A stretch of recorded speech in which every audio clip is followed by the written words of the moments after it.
Bueno, voy a hablar hoy de un libro de Mario Perniola, concretamente de este, que se titula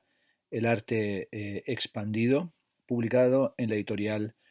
Casimiro. Bueno, la razón de hablar sobre este libro es tanto la del interés intrínseco de este texto, cuanto que acabo de leer recientemente la noticia del fallecimiento de Mario Perniola. El 9 de enero se publicó la necrológica que escribió Jorge Lozano en el diario El País y me parecía importante reivindicar a este pensador, a este teórico de la estética y a este gran pensador filosófico que se aproximó durante muchos años a cuestiones de la teoría y del arte contemporáneo. Era catedrático emérito de la Universidad de Roma Tor Vergata, dirigió revistas como la revista Galma, escribió ensayos muy decisivos. Recuerdo, por ejemplo, de los traducidos al español, su texto Enigmas sobre el momento egipcio del arte, publicado en el CENDEAC, El arte y su doble, publicado en la editorial Cátedra, su historia de la estética contemporánea, publicada en la Balsa de la Medusa, un texto realmente referencial. Uno de los libros que a mí me interesa, que se titula El sex appeal de lo inorgánico, que creo que es uno de sus ensayos más personales. También su libro sobre el paradigma de la comunicación, su libro sobre la cultura del simulacro, su libro sobre los situacionistas. Eh, Durante años se fueron publicando, como digo, bastantes libros de Perniola. eh, Fue, en cierto sentido, como una segunda oleada del interés por la estética italiana. En un primer momento hubo un gran interés desde los años 80 por Gianni Vattimo, especialmente por sus publicaciones como Nihilismo y Hermenéutica, el fin de la modernidad, o también su libro sobre el sujeto y la máscara en torno a Nietzsche, o sus introducciones a Martin Heidegger. También fueron traduciéndose y publicándose los textos de Massimo Cacciari, Drama y Duelo, sus reflexiones sobre la Viena a fin de siglo. Se fue conociendo la obra de Franco Rella, fueron traduciéndose prácticamente todas las publicaciones de Giorgio Agamben. Se publicaron algunas cosas de Remo Bodei, de Sergio Givone, por ejemplo, su historia de la estética, de la que yo hice hace muchos años para el editorial Tecnos Metrópolis, el epílogo sobre la historia de la estética en España. Y Perniola llegó, como digo, en una segunda oleada. Empezaron a traducirse sus libros principalmente ya a partir de los 90, y otros fueron traducidos ya en los primeros años del siglo que vivimos, del siglo XXI, ¿no? Este libro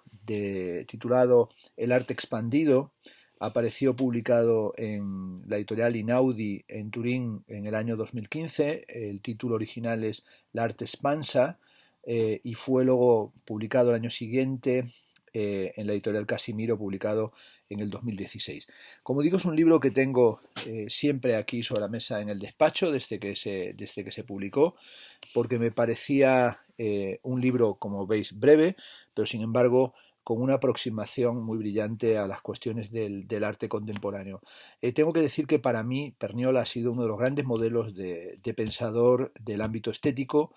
con una sólida formación filosófica, pero al mismo tiempo con interpretaciones brillantes y con conocimiento profundo de lo que sucedía en las cuestiones del arte contemporáneo. Lo digo claramente, para mí mucho más interesante que Arthur Danto y que incluso algunos de los teóricos de la cultura visual contemporánea, que algunos son aparentemente muy eruditos, pero finalmente realmente muy romos y prácticamente no aportan nada. Este libro, el libro del arte expandido, es un libro que está muy marcado por el impacto que tuvo en el imaginario estético de Mario Perniola la Bienal de Venecia del año 2013. Se trata de la Bienal de Venecia que comisarió Massimiliano Gioni y se tituló El Palazzo Enciclopédico, el Palacio Enciclopédico. Tengo también que subrayar que en mi opinión es una de las mejores bienales de Venecia, o por lo menos una de las que a mí me han interesado más.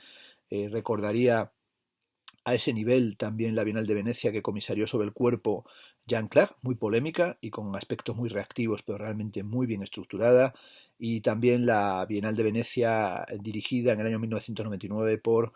Harald Seman, su Platea de la Humanidad, en la que presentó al arte chino, pero también propició una serie de impresionantes instalaciones e intervenciones en el Arsenale, cuando el Arsenal estaba en ruinas, antes de que fuera progresivamente museizado y perdiera su carácter escénico tan impactante, tan impresionante.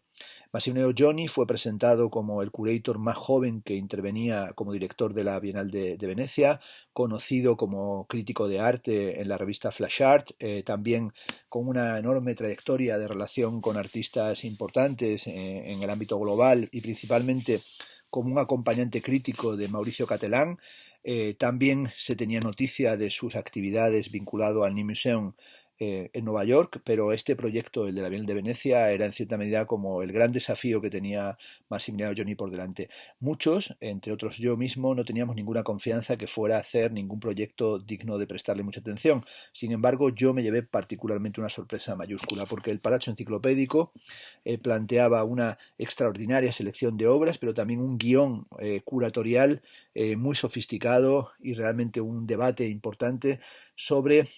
lo otro del arte o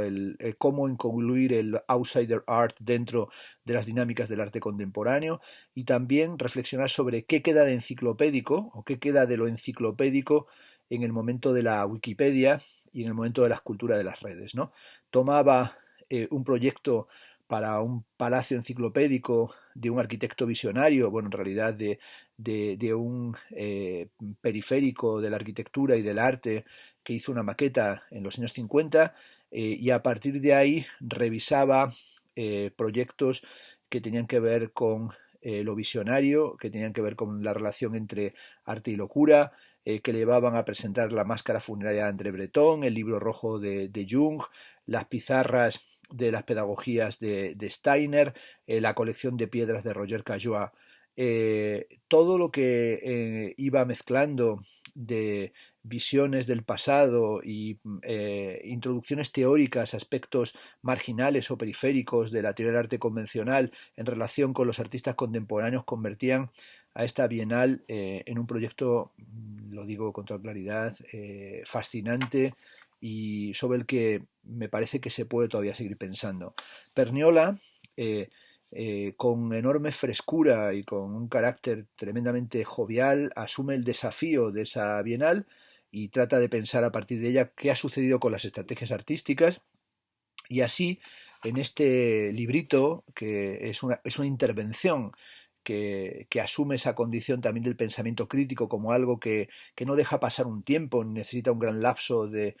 un decurso histórico para afrontar las temáticas, interviene como un filósofo, como un esteta y también como un crítico, con una distancia pequeña, pero al mismo tiempo tratando de plantear algunas posiciones para pensar qué es lo que estaba sucediendo en esa Bienal. Como siempre hago, hablaré de los distintos capítulos y de las cosas que se plantean en ellos, ¿no? El primero de los capítulos se titula Estrategias artísticas y la primera subsección se titula La desestabilización del mundo del arte. Comienza el libro hablando de la burbuja especulativa que surgió a final de los años 50 del siglo XX y cómo el paradigma de las vanguardias históricas fue entronizado. Tiene que ver sobre todo con el patrón de reverencia que se produce en torno a Marcel Duchamp y a la estrategia del ready-made y cómo surge de aquí lo que él llama una estrategia de la notoriedad y cómo los procesos van a ir generando sobre todo una desestabilización del arte, pero también una pérdida de relevancia de la crítica de arte, que se convierte progresivamente en un discurso meramente publicitario, muy eficaz, señala Perniola, en el plano mediático, pero en realidad subordinado a las lógicas de dar noticia de las anécdotas de los debates artístico-culturales y únicamente atento a una clave de pseudo-transgresión o de escándalo o de indignación por parte del público y por parte de la crítica. Viene a decir Perniola que algo que va sucediendo en el mundo de la cultura es sobre todo la impresión de que el mundo del arte es algo que no se toma en serio ni siquiera por los propios agentes del mundo del arte. Y si ellos o nosotros no lo tomamos con seriedad, ¿por qué tendría que tomarlo el público o el resto del contexto cultural? Y sobre todo esa sensación de que cualquiera puede hacer cualquier cosa y también con una ruptura de las relaciones entre los saberes eruditos y la cultura de la crítica con respecto a lo que los mass media o el sistema mercantil va proponiendo y va generando. En la siguiente subsección se titula Todos los artistas son artistas, jugando con la famosa declaración de Joseph Beuys, todo hombre es un artista, y sobre todo viene a señalar cómo el mundo del arte está arrumbándose o está desmantelándose por culpa de sus contradicciones internas y está intentando dañarse de todas las cosas para tratar de sobrevivir, y analiza el fenómeno de la Galería Saatchi y las estrategias de expansión comercial del arte contemporáneo, especialmente el proyecto de la Galería Saatchi Online, y también analiza cómo la figura del crítico ha sido sustituida progresivamente por la figura del curator, ¿no? Dice, la figura del crítico ha sido arrojado por la ventana y por la puerta grande entra la figura del comisario, la figura del curator. El crítico en el sentido tradicional, señala Perniola, está hoy completamente deslegitimado, es una antiguaya o en algunos casos es meramente un aguafiestas, alguien que viene a decir algo inconveniente y que impide que se mantenga esa sensación de que todo va bien y que todo es bienvenido. Eh, la Galería Saatchi y la propia Tate Modern serían puntos para Perniola decisivos de este sistema del arte que legitima y valora cualquier cosa y que no establece criterios de control y que no genera otra cosa que una especie de continuidad, como si estuviéramos pedaleando cuesta abajo y sin freno. El siguiente subcapítulo se titula El giro fringe del arte y a partir de aquí comienza ya a hablar de la Bienal de Venecia del año 2013, como he dicho, titulada El Palacio Enciclopédico y comisariada por Massimiliano Gioni, y cómo supone una interesante, en este caso, desestabilización del mundo del arte y sobre todo cómo intenta plantear a través del proyecto curatorial una forma de crítica de arte y nos plantea una reflexión, como he dicho, sobre qué papel puede tener hoy la teoría e incluso la filosofía en el mundo de Internet, en el mundo de las redes y el de la enciclopedia colaborativa de Wikipedia. Analiza con enorme atención el arranque de esa preocupación por la enciclopedidad en el curator Massimiliano Gioni y cómo retoma la obra del diletante italoamericano Marino Auriti y cómo plantea a través de las distintas obras que presenta en la exposición pues una intensa y extensa reflexión sobre el arte, incluido desde los márgenes, las periferias, a veces en clave como la del arte psicoterapéutico, los análisis psicoanalíticos de Carl Jung, los planteamientos esotéricos de Rudolf Steiner, las posiciones visionarias de Aleister Crowley, y también podríamos decir esa relación entre el outsider art y lo que son los planteamientos desmaterializadores del conceptual, del minimal y del global art, del arte global, ¿no? Considera Perniola que esta exposición, la exposición de Gioni, es una exposición tremendamente importante, que tiene una profunda carga antropológica, que nos plantea esa didáctica de cómo superar lo espectacular en un ámbito tan ultra espectacular como es la propia bienalización y cómo se podría ir más allá de un arte anecdótico o de un arte de carácter meramente lúdico o de una especie de estética del ludismo, ¿no? Propone también analizar corrientes puntuales o aspectos específicos del arte contemporáneo, como lo que llama el realismo histérico o esa especie de mutación del naturalismo y del realismo,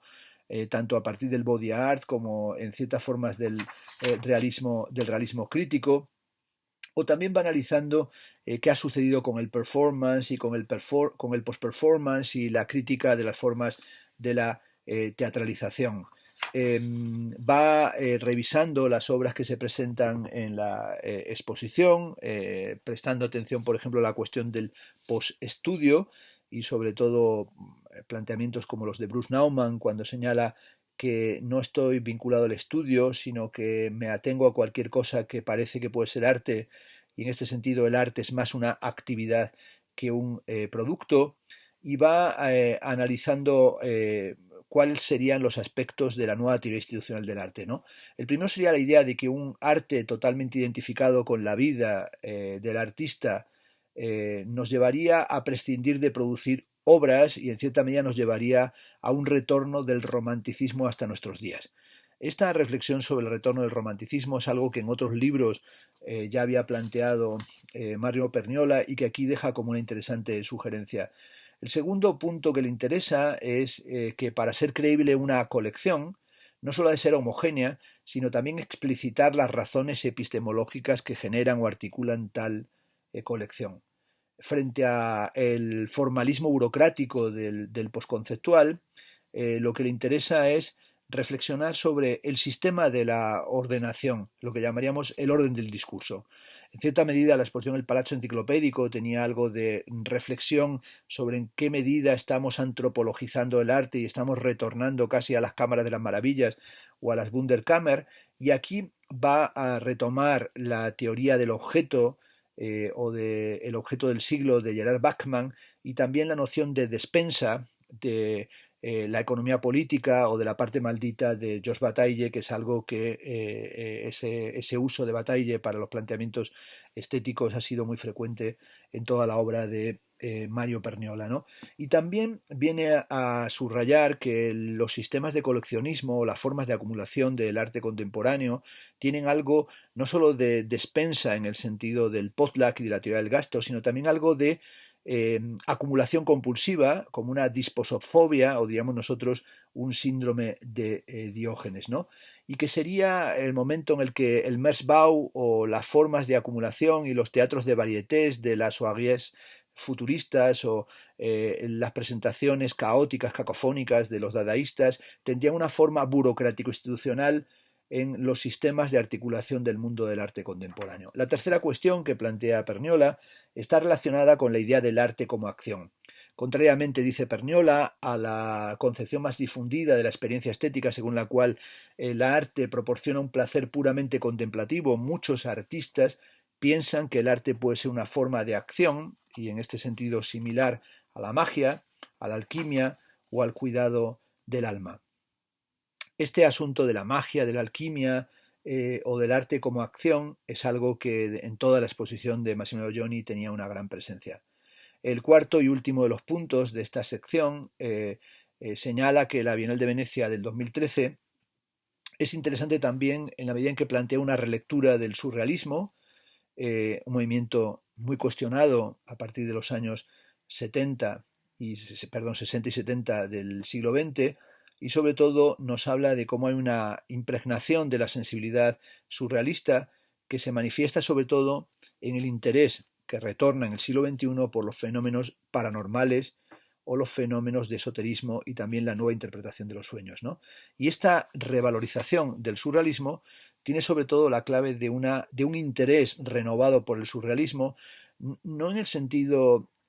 bretoniano ni en el sentido, digamos, más ortodoxo, sino sobre todo ese interés que hay por la vertiente etnográfica del surrealismo, ¿no? Y esa vertiente etnográfica del surrealismo nos lleva a la revista Documents, evidentemente, nos lleva al interés por las famosas confluencias de Bataille, de Carl Einstein, de Michel Leiry, de Roger Caillois, y sobre todo esa disposición hacia una antropología o una forma de acercarse a la comprensión del hombre que remonta o que retoma las formas de análisis del don y la relación del análisis del sacrificio de la magia en Marcel Mauss, pero que sobre todo tiene en Bataille a la figura decisiva. Es algo que lo encontramos en esta lectura que hace aquí Perniola, solamente esbozado, pero también muy desarrollado, por ejemplo, en el famoso texto de Hal Foster, El artista como etnógrafo, que está en su libro El retorno a lo real,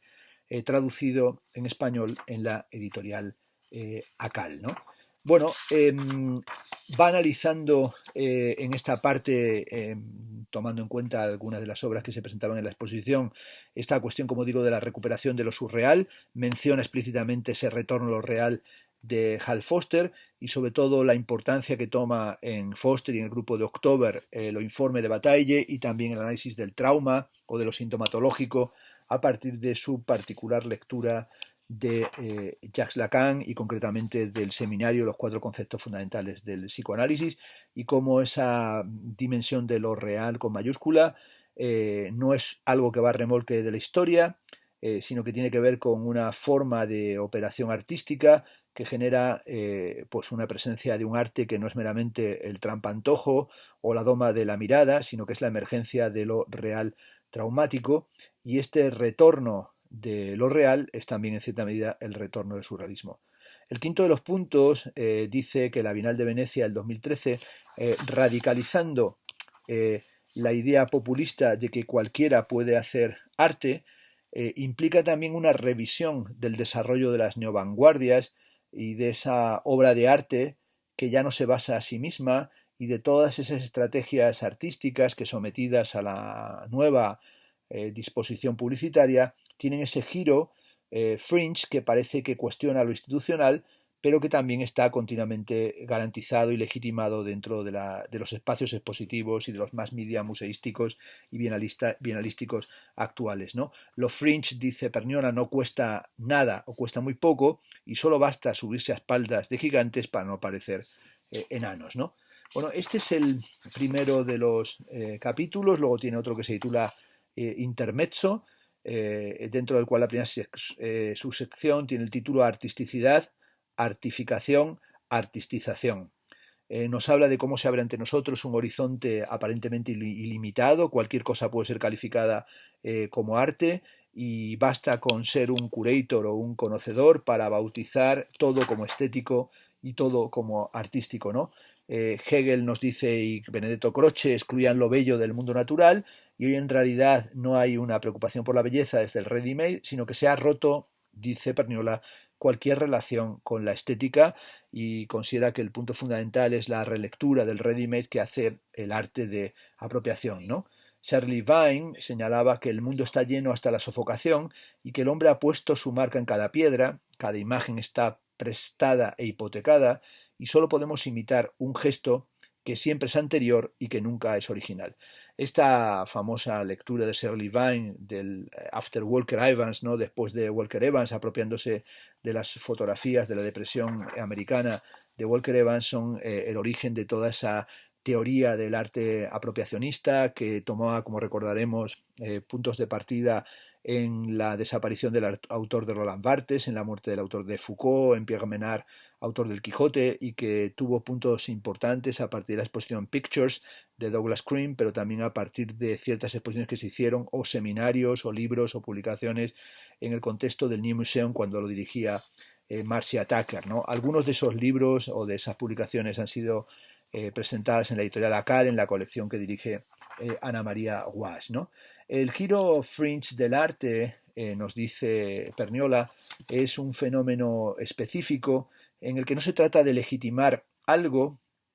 que, siendo una potencia estética o artísticamente importante, aún no ha sido reconocido como tal, sino que se trata de convertir el arte en algo emocionante, excitante y seductor, ¿no? En algo que no se entiende meramente como legitimado y reconocido por la historia del arte, ni que tiene que ver con la idea de calidad o con la noción de obra maestra, y que precisamente considera que calidad y obra maestra tienden a la modificación, sino que tiene que ver con algo que supera lo erudito, algo que suscita más bien una empatía y una enorme emoción, ¿no? Toda esta dimensión del giro fringe del arte contemporáneo, para Perniola, lo que produce es un cambio epistemológico del propio concepto de arte, ¿no? Aquí apela al libro de Nathalie Heinick y a sus investigaciones que comentaba en un vídeo anterior, y también a las investigaciones de Roberta Shapiro, que han subrayado ese cambio de paradigma y esa nueva concepción de artificación, y esa tendencia a convertir la vida y la experiencia cotidiana en una forma de arte, ¿no? Y sobre todo cómo la cultura occidental va convirtiéndose en una cultura que lo que quiere sobre todo justificar la desviación o lo que se sale fuera de los límites convencionales, y así va interesándose por todo lo periférico. Y aquí, por ejemplo, tiene una parte en la que muestra su atención, por ejemplo, incluso hacia el tema del llamado arte de los animales, a partir de los estudios del etólogo Desmond Morris, y lo que sería, digamos, toda esa aparición de interés dentro de la artificación por las teorías del arte no generado por sujetos conscientes, sino que tiene una presencia también o una relación con las teorías del sex appeal de lo inorgánico, ¿no? Revisa la obra de Alfred Gell, que es otro libro del que quiero hablar en otro momento, y sus investigaciones sobre la cuestión de la acción y de la agencia y cómo el arte tiene que ver con un cambio de la concepción del mundo y cómo se transcriben ese cambio de concepción del mundo en la articulación simbólica y cómo el objeto artístico es algo animado y en qué medida los objetos artísticos son parte de la agencia, es decir, son agentes sociales, ¿no? Evidentemente también al analizar la posición de Gell y de los antropólogos tiene que tomar en cuenta la dimensión del propio arte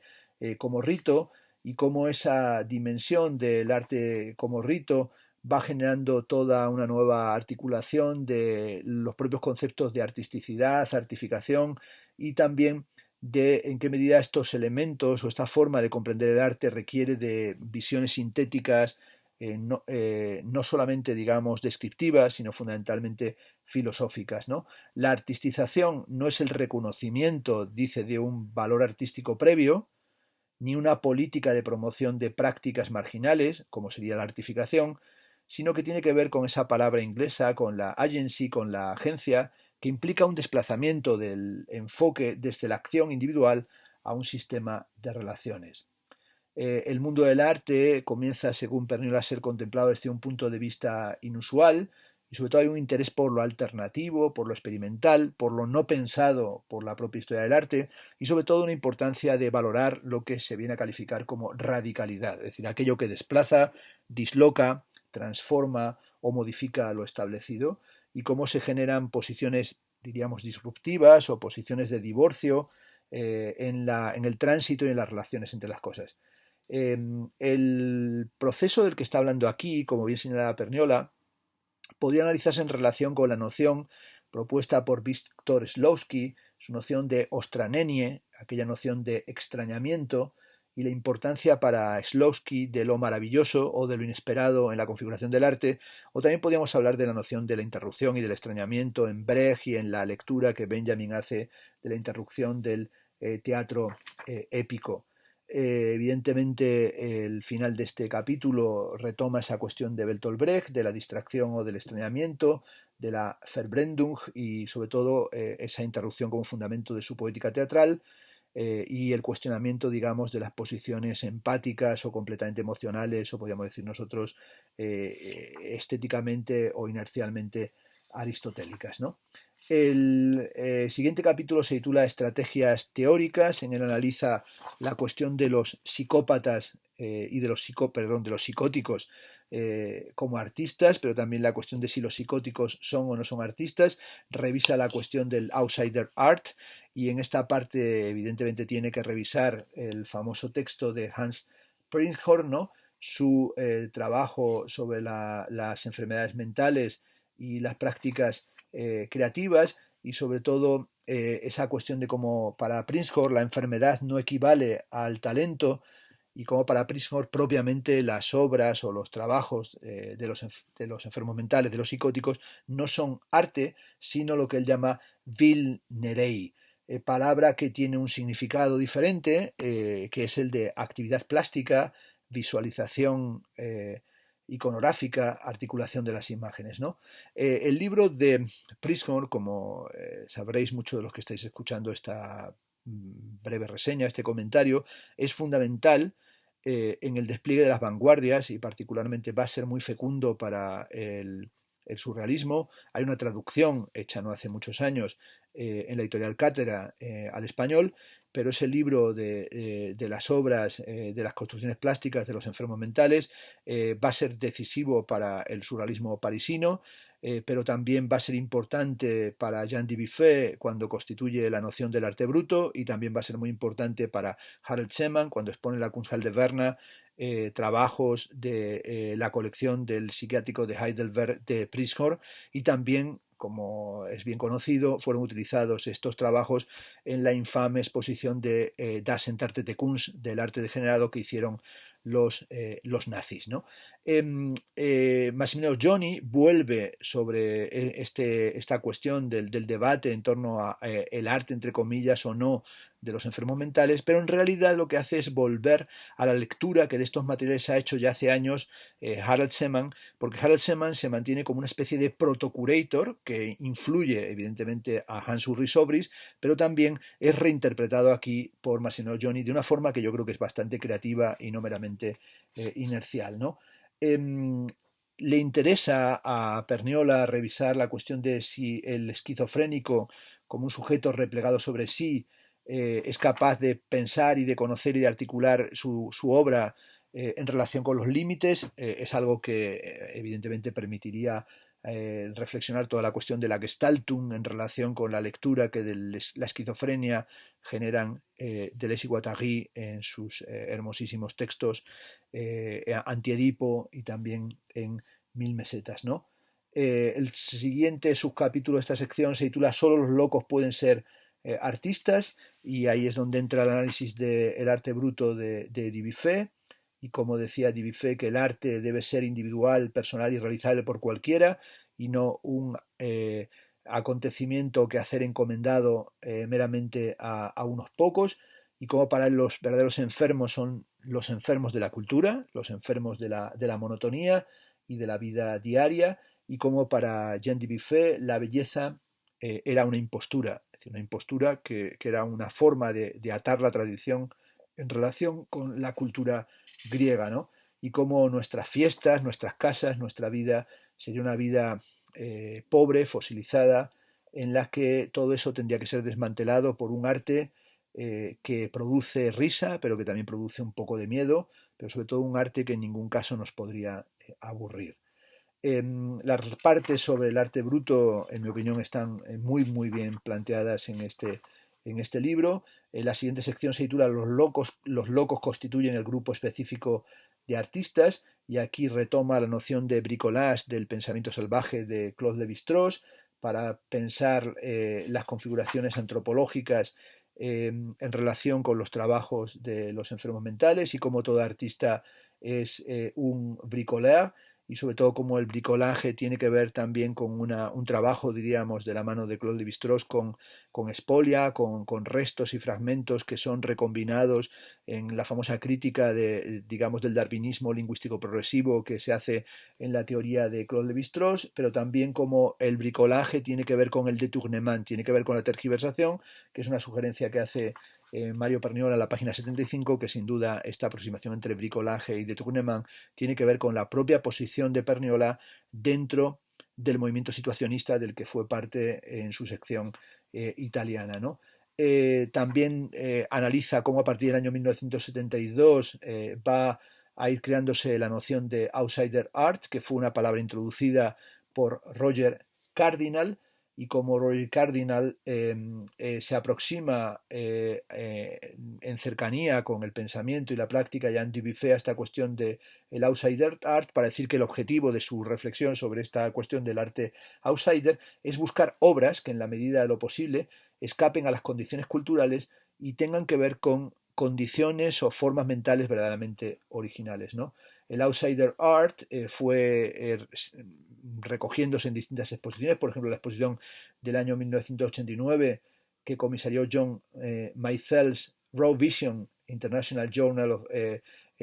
Intuitive and Visionary Art, en esa revista, y en las exposiciones que se hicieron en Estados Unidos y en Europa, ¿no? Y cómo toda esa cuestión del outsider art, del folk art, del arte naif, del arte marginal, del arte visionario o del arte intuitivo fueron muy importantes desde los años 80 y generaron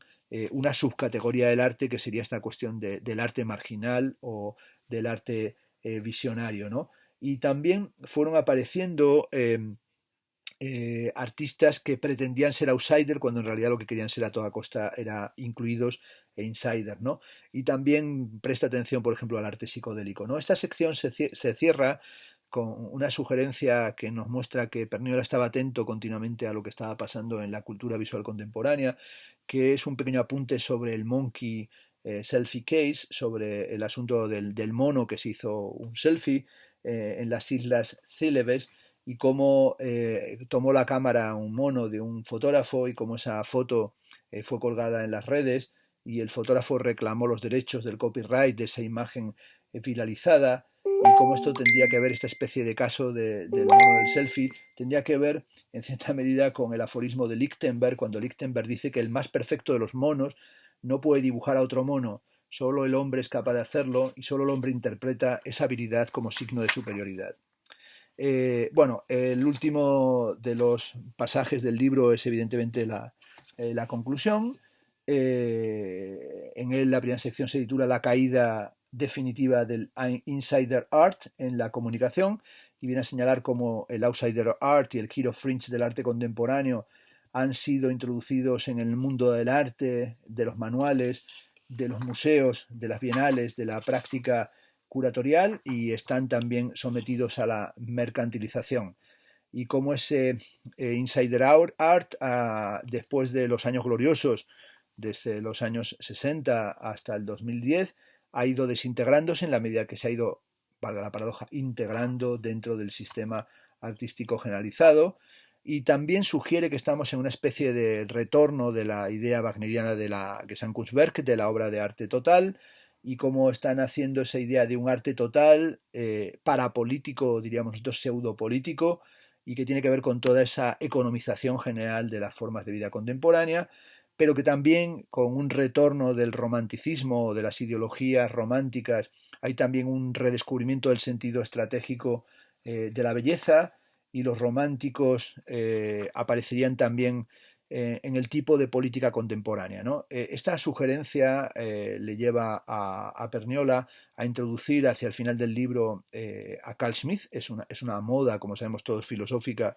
de los últimos 20 años prácticamente, citar a Carl Schmitt con cualquier motivo, o lo haya o no, es decir, en cualquier ocasión parece que fuera la salsa de todos los guisos, y aparece esa cuestión del arte parapolítico contemporáneo, o diríamos de la mano de Jacques Rancière, metapolítico, como un arte que tiene que ver con la política romántica en el sentido en el que la había definido el propio Carl Schmitt, es decir, aquella ridiculización de la política romántica que había emprendido Carl Schmitt, y sobre todo cómo se podía entender la vanguardia como una acción política aparentemente irreverente o inclasificable, pero que sin embargo ha sido traducida como algo irrevocable o como algo aparentemente que tiene el carácter de un destino histórico. La teoría del insider art se articula, según Perniola, en torno a tres conceptos: el arte, el no arte, que sería el kitsch, y el antiarte, es decir, el conjunto de acciones encaminadas a mostrar que la experiencia artística es una acción que trasciende el producto artístico en todas las lógicas iconoclastas y en todo lo que sería la presencia del aniconismo, de la iconoclasia, del destruccionismo o de las prácticas vandalizantes, del vandalismo. Aquí Perniola regresa, por ejemplo, a las máquinas autodestructivas de Jean Tinguely, a las obras corroídas y atacadas por la carcoma de Dieter Roth, también al arte que se ríe de sí mismo, With My Tongue in My Cheek, ¿no? Mordiéndome la lengua para reírme por dentro, en Marcel Duchamp, y de un arte que se mofa o que se ríe de sí mismo, que, bueno, que en cierta medida para Perniola estaría asociado con las críticas que hace Jean Baudrillard en su libro El complot del arte, y de cómo la escena del arte sería una especie de proceso de autoironización, pero también de falsa trascendencia. Gran parte de la producción del arte del siglo XX, dice Perniola, es la de un arte sin obra, así la ha definido, por ejemplo, Jean Gallard, de una acción ínfima que quiere ser testimoniada y documentada constantemente, y ser artista se convierte, dice, en una especie de disposición a la acción que sin embargo resulta completamente y continuamente frustrada. Desde el momento en el que el arte, dice Perniola, se reduce a ser una acción transgresora, empieza a competir con otras acciones simbólicas capaces de alcanzar un impacto mucho mayor. Y frente al poder de comunicación de los grandes medios de comunicación, frente al poder de comunicación más mediática, el arte parece que no tuviera ninguna potencia, ningún poder, o que fuera algo casi patético o verdaderamente ridículo. El arte se convierte en muchos momentos no solamente en un arte transgresor, sino que es un business art, es decir, un arte mercadotécnico, un arte de la publicidad de sí mismo. Jeff Koons sería el ejemplo de esto, ¿no? Cuando sostiene que el arte no consiste en hacer un cuadro, sino en venderlo, y esta dimensión warholiana del arte como factoría es algo que había analizado ya Mario Perniola en uno de los pasajes más interesantes de su libro El arte y su doble, en el que analizaba la cuestión de la idiotez, ¿no? De la dimensión idiota del arte que estaría encarnada, entre otros, por Andy Warhol, el Tancredo o el Don Tancredo Supremo. Decía Joseph Beuys, no tengo nada que ver con el arte y este es el único modo de hacer algo que tenga verdaderamente sentido en el mundo del arte. La tendencia de la producción destructiva, la tendencia del vandalismo, la tendencia a la fragmentariedad o la ruptura accidental o el carácter accidentalizante del arte contemporáneo en algo que podría haberse aproximado a las teorías del accidente original, de la exposición Una cantidad desconocida que hizo en el Espace Cartier Contemporain Paul Virilio, nos llevan a un arte del siglo XX que no es tanto un arte desmaterializado, cuanto un arte que se vuelve extremadamente fetichista. Si por un lado en este libro se denuncia la caída del outsider art en el campo de la integración, también se nos viene a reconocer que hay una potencia en aquello marginal que aparecería en los esquizofrénicos, pero también en una especie de defensa que hace Perniola de la condición trágica del arte y sobre todo en una relectura que plantea en las últimas páginas del libro del famoso y fascinante texto de Federico Nietzsche, El nacimiento de la tragedia en el espíritu de la música, ¿no? Nietzsche representa para Perniola y también para Mauricio Ferraris un caso de autoengaño, pero también sería también esa necesidad de proponer una dimensión terapéutica del arte y de la cultura que tendría que ver también con una especie de dimensión, así aparece al final del libro, del interés que podría tener el arte terapia y sobre todo de qué sentido tiene hoy plantear un arte transgresor que a veces es directamente un arte psicótico. Perniola termina el libro hablando de la condición del arte contemporáneo como un arte diletante, ¿no? Per diletazione, es decir, para divertirse, un arte que sería meramente el arte de pasar el tiempo o un arte de pasar el tiempo, y esta dimensión del diletantismo convierte al arte contemporáneo en una especie de decadentismo, podríamos decir, neoclasicista, ¿no? El diletantismo fue una parte esencial en la formación del hombre moderno, es algo que analizó, por ejemplo, Jacob Burckhardt, ¿no? Pero sobre todo que lo encarnó y que el diletantismo es una forma de resistencia frente a la brutalidad, ¿no? Pero también podemos decir que el diletante contemporáneo o las formas del diletantismo contemporáneo tienen que ver con la emergencia de la cultura fan o del papel crucial del fan en la planificación y en las formas de avanzada y en las escenas transgresivas culturales contemporáneas, como por ejemplo analizó Henry Jenkins en sus libros sobre los fans, ¿no? Y sobre los piratas textuales o hipertextuales contemporáneos, ¿no? El concepto de fan no es meramente el de un discípulo o el de un seguidor acrítico, sino que tiene que ver también con esa nueva figura del prosumer, del prosumidor, este neologismo en el que se mezcla producir y consumir, que fue introducido por Marshall McLuhan y por Barrington Newitz en el año 1972, ¿no? Sobre todo confía en cierta medida Perniola en que el prosumer, no el prosumidor, en la época de la web, sería como la nueva figura de el diletante, pero también de el que abre nuevos horizontes, pero también la figura de lo que aparece aquí como el reputational entrepreneur, ¿no? El emprendedor reputacional, ¿no? Es decir, aquel que por los motivos más variados consigue promocionar su imagen y ganar una cierta fama. El momento actual es precisamente el de la artistización del arte. El giro fringe del arte contemporáneo ha favorecido sin duda la institucionalización del outsider art, abriéndose las fronteras del arte institucional bienalizado, y el mundo del arte ha ido asumiendo todo lo antropológico extraño y aparentemente marginal, y va generando una mutación fundamental de la propia categoría cognitiva de lo que hemos llamado arte, y también ha cambiado aquello que consideramos que es digno de estimación, aunque cambiando las propias nociones que tenemos de arte, de mundo del arte o de contexto o de interpretaciones crítico-estéticas, también ha surgido la sospecha de que es una mutación no solo epistémica o categorial o conceptual, sino que tiene que ver con las propias dinámicas financieras, comerciales y del mercado, ¿no? El libro sin duda es un libro fundamental para entender el arte contemporáneo, o sobre todo en algunos momentos él dice postcontemporáneo, como señalan las dos últimas páginas, en el que el arte está sometido al tsunami de la turistificación, ¿no? Al tsunami del turismo, a la recepción muelle, a la recepción frívola de los procesos culturales, donde todo se torna sustancial y ese carácter banal o no sustantivo de las obras de arte es la presencia o está ejemplificado por la presencia de los turistas, nosotros mismos, en los museos, dentro del consumo del tour operator, y cómo hasta las favelas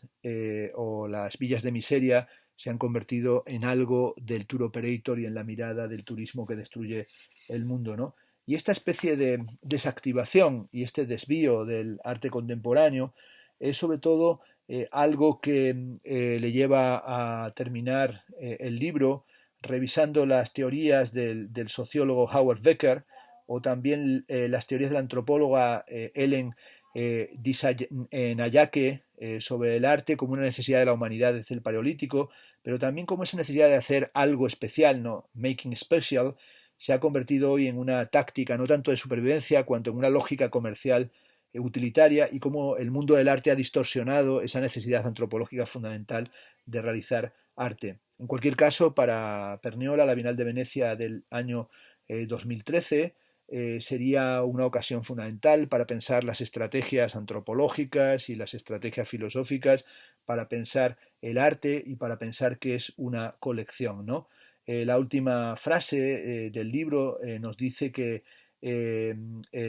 tanto el outsider art como el insider art tienen que ver con la artistización del arte y cómo se está planteando hoy la necesidad de devolver al arte su función de suscitar maravilla, estupor y embeleso. Ninguna estrategia artística puede prescindir ya de estrategias teóricas. Apertis verbis, los comisarios de exposiciones, los directores de museo, los organizadores de acontecimientos culturales no pueden ser unos ignorantes. Bueno, esta